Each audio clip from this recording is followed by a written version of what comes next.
Queridos ouvintes, sejam bem-vindos ao projeto Ciência é Vida. Vocês estão bem? Espero que estejam todos bem e focados no seu crescimento pessoal e profissional.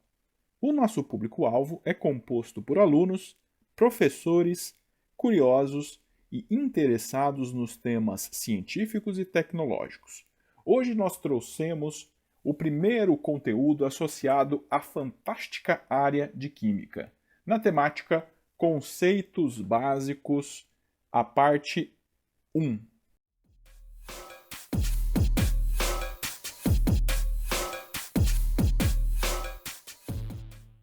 Muito bem, os objetivos deste conteúdo são entender o que se estuda na área de Química, compreender o que é a matéria e os seus estados, estudar as transformações da matéria, inclusive a forma gráfica, conhecer as leis de conservação da massa e das proporções constantes, entender os sistemas aberto, fechado e isolado, identificar as substâncias puras e as misturas, também a influência da mistura nas temperaturas de fusão e ebulição, classificar as substâncias e misturas, e finalizando com os principais métodos de separação das misturas. Na parte 1, nós estudaremos os 5 primeiros objetivos e na parte 2, os 4 últimos objetivos. Quando falamos da química,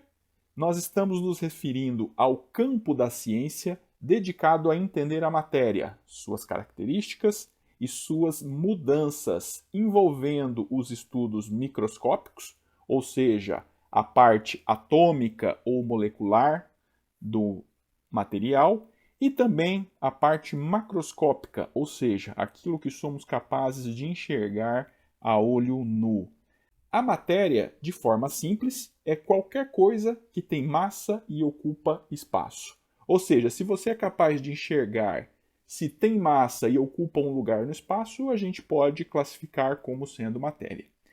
A química é uma área fantástica que está presente no nosso dia a dia e tem atuação muito intensa em diferentes campos tecnológicos e econômicos, como, por exemplo, a indústria, parte de saúde e medicamentos, na área de agricultura, eletrônica, com chips e materiais eletrônicos, na área de energia, na área de mineração, entre muitas outras áreas. Ou seja, a química é uma ciência puramente aplicada e nós somos capazes de identificar N exemplos no nosso dia a dia, tais como a água que nós tomamos, os medicamentos que nós utilizamos, os alimentos que nós ingerimos, as propriedades da matéria. Cada material apresenta propriedades intrínsecas, ou seja, propriedades deles mesmos, que podem ser utilizados para diferenciá-los uns dos outros. Ou seja, com base nas propriedades intrínsecas de cada material, nós podemos diferenciá-los uns dos outros. Exemplo, água e óleo. Nós podemos diferenciar a água do óleo por meio da cor, por meio da viscosidade, por meio da densidade e outras propriedades. As propriedades também podem ser classificadas como propriedades químicas e propriedades físicas. Nas propriedades químicas, nós temos aquelas propriedades que dependem da composição do material. E, em geral, quando há uma alteração nessa propriedade, nós também temos uma alteração na composição química do material. Como, por exemplo, na oxidação. Quando ocorre a oxidação de um metal, por exemplo, há uma alteração na sua composição. Já nas propriedades físicas, nós temos aquelas que são capazes de serem medidas e ou observadas, sem que haja a alteração na composição química do material, como, por exemplo, a condutividade elétrica ou a condutividade térmica. É possível medir o quanto um metal conduz a eletricidade sem que haja uma alteração nessa propriedade do material. Os 3 principais estados da matéria não são únicos, mas são os três principais, são os estados sólido, líquido e gasoso. A título de exemplo, a água pode ser encontrada na forma sólida, que é o gelo. A água pode ser encontrada na forma líquida, que é aquela que nós utilizamos para beber, e também pode ser encontrada na fase gasosa, que são os vapores de água que nós identificamos quando colocamos a água para ferver. As transformações da matéria ocorrem quando a matéria sai de um estado e vai para o outro, como, por exemplo, sai do estado sólido e vai para o estado líquido. E essas transformações da matéria podem ser de caráter físico ou de caráter químico. Na parte física, essas transformações ocorrem sem que haja mudança na composição do material. Ou seja, a água muda de estado sólido para o estado líquido, há uma mudança no estado da matéria, mas não há uma mudança na sua composição. Ou seja, essa transformação tem uma natureza física. Já quando há uma mudança na composição, a natureza da transformação pode ser considerada como sendo química. As principais transformações da matéria, em especial para os sólidos, líquidos e gasosos, são as seguintes. Quando eu quero transformar gelo em água, eu tenho a fusão. Quando nós transformamos a água líquida em gelo, ou seja, água no estado sólido, nós temos um processo de solidificação. Quando nós transformamos a água líquida em água no estado de vapor, nós temos a evaporação. E o contrário, da água no estado de vapor para a água líquida, nós temos a condensação. Observem também que nós podemos transformar o gelo diretamente em vapor de água, por um processo chamado de sublimação. E o contrário também pode ser realizado. Transformarmos água no estado gasoso em água no estado sólido por um processo chamado de ressublimação.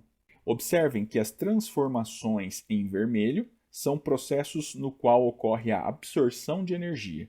E os processos que ocorrem a absorção de energia podem ser classificados como endotérmicos. Então, fusão, sublimação e evaporação ocorre absorção de energia e são processos classificados como endotérmicos. Já as transformações de solidificação, condensação e ressublimação, nós temos a liberação de energia, e esses processos podem ser classificados como exotérmicos. Vamos analisar os estados e as transformações da matéria. No eixo Y, imagine que nós temos a temperatura.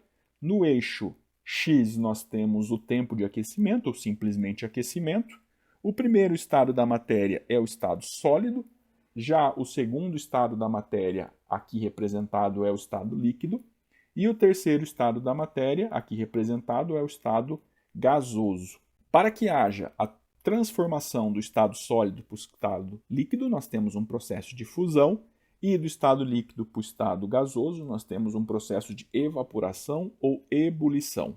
E a temperatura no qual nós temos a transformação do líquido para o estado gasoso é a temperatura de ebulição, e a temperatura no qual um material deixa de ser sólido e se transforma em líquido é conhecido como temperatura de fusão. Durante o processo de fusão, nós temos a coexistência, ou seja, a existência simultânea entre água ou outro material no estado sólido e no estado líquido. Durante o processo de evaporação, ocorre o mesmo processo. Nós temos ao mesmo tempo, ou seja, coexistindo líquido e gás ao mesmo tempo. Existem duas leis ou dois princípios básicos da matéria. O primeiro deles é a lei de conservação das massas, ou lei de Lavoisier. Essa lei nos indica que a massa total dos reagentes é igual à massa total dos produtos. Um exemplo clássico é o exemplo de oxigênio reagindo com ferro, gerando o óxido de ferro. Imagine que nós temos 2 gramas de oxigênio reagindo com 2 gramas de ferro. Como consequência da lei de conservação das massas, nós temos que a massa de óxido de ferro tem que ser necessariamente a soma das massas de oxigênio e da massa de ferro. Ou seja, a massa de óxido de ferro tem que ser igual a 4 gramas. A segunda lei básica, o princípio básico da matéria, é a lei das proporções constantes, também conhecida como lei de Proust.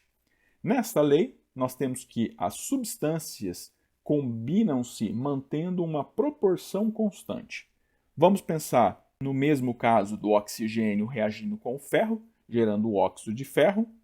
Logo, se eu dobrar a quantidade de um reagente, inicialmente nós tínhamos 2 gramas de oxigênio e agora nós temos 4 gramas de oxigênio. Como consequência, eu também preciso dobrar a massa de ferro para 4 gramas e também teremos no final, aí pela lei de conservação das massas, o dobro da massa de óxido de ferro. E a proporção de 1 para 1 para 2, ela vai ser sempre mantida em reações de oxigênio e ferro que gerem óxido de ferro, devido à lei das proporções constantes ou lei de Prost. Quando nós estudamos a área de química, é muito comum fazermos menções a sistemas aberto, fechado e isolado.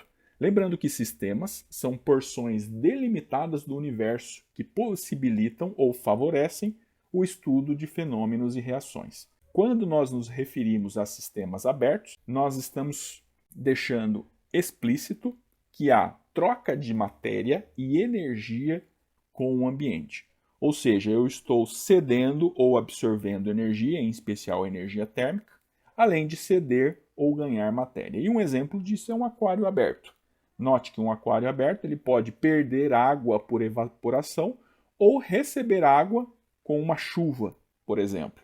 Ao mesmo tempo, a água no interior do aquário estará sujeita a trocas de energia térmica com o ambiente. Se o ambiente estiver mais frio, como consequência, a água irá perder energia térmica para o ambiente. Quando nós nos referimos a sistemas fechados, neste caso estará implícito que há apenas troca de energia com o ambiente. Ou seja, não haverá troca de matéria, apenas de energia. Exemplo, uma panela de pressão entupida, que não há a liberação de vapor por meio da válvula da tampa. Nesse caso, nós temos apenas uma troca de calor entre a chama do fogão e a panela de pressão, mas não há nem entrada e nem saída de matéria.